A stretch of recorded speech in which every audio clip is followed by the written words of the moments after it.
Hi everyone, my name is Matthew Moser and I'm a software engineer at Itemus. This is the second part of the Tara process series. If you missed the first one, it will be linked in the video description below. I highly recommend watching that video before this one because the item definition step is foundational to completing the Tara process, and you won't be able to complete steps 2 through 4 without having done the item definition before. So again, if you haven't done that part, go check the video description and you should be able to find a link for that. But in this video, we're going to be going over the asset identification and impact rating and how to perform those steps of the TARA process within our security analyst tool.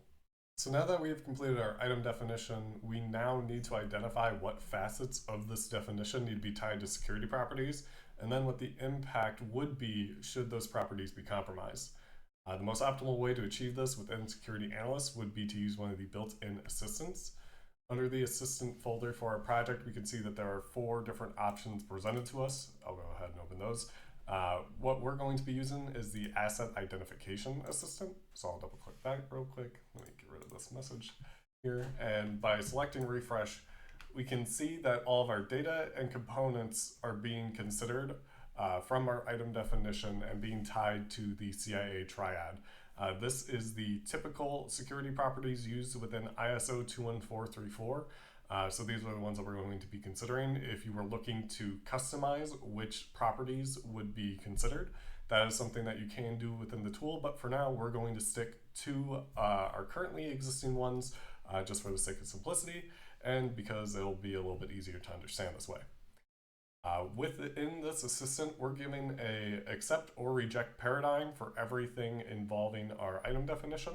So we can see with the ECU data, we can see and determine if any of these security properties, being confidentiality, integrity, or availability, should be accepted or rejected.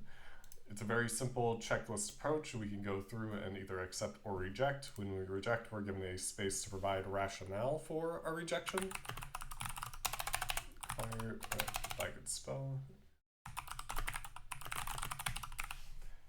And what's really helpful about this is that it provides a little sticky note so we can see like, okay, the integrity for D1 ECU data was rejected. What was the rationale for this? This can be great when working in a collaborative environment or for just keeping track yourself of why you've made certain decisions.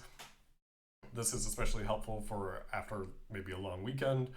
You come back to work, you had a 4-day, 3-day weekend, and you're wondering, why did I make this decision before I left the office on Friday?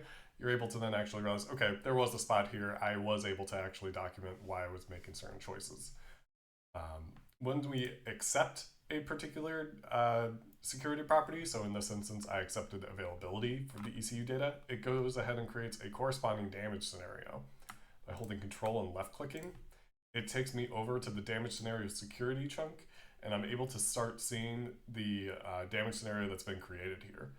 So within this step, we can see that the concern is availability of the ECU data. That's something that we need to be concerned about. And now we can start filling information as if this property were to be threatened and the availability of this data were to be compromised. So we can describe normal behavior here, provide a title for this type of attack, ECU. It's just terminating the availability of the ECU, and also ECU data. Normal behavior here, we can just provide whatever is the normal behavior of this particular facet of our item definition. So data can be accessed. Operational situation.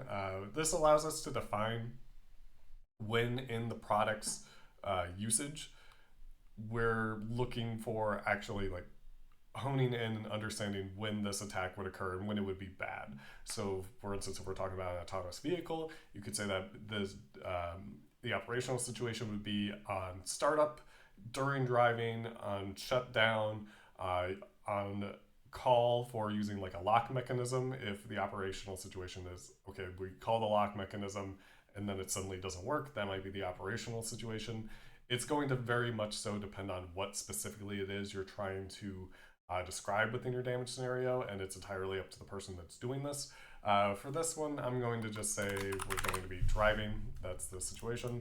The impact scale, we're going to say that it's impacting some of the product, and now we're finally able to go to the impact categories and provide the different impact options. So for this, we're given a simple fill in the blank section as we go along. And let me go ahead and get rid of this.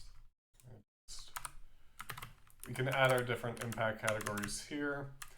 I'm going to do SFOP, as these are the standards within ISO 21434. Oops, operational, and privacy. And then within these sections here, we can use control space, and we can decide what rating per these impact categories should be given. I'm going to say that it's a financial loss, a substantial one. Operational, functionality, actually I'll say that functionality isn't impaired. But really the concern for this is we're going to say that it's a privacy concern. This would be how you would complete this step of the TARA process, and you would just go through all of your items in the Asset Identification Assistant until you've gotten to the bottom. And at that point, you could say that you've finished this section, and once you've completed all the damage scenarios, you understand the damage that would occur should this type of attack be successful, and what property of your TARA is the main concern for it. So that completes the second step of the TARA process, and now we're ready to move on over to the third step, being the threat analysis. I hope this video was helpful, and if you want notifications whenever we upload, be sure to subscribe, and I'll see you all in the next part.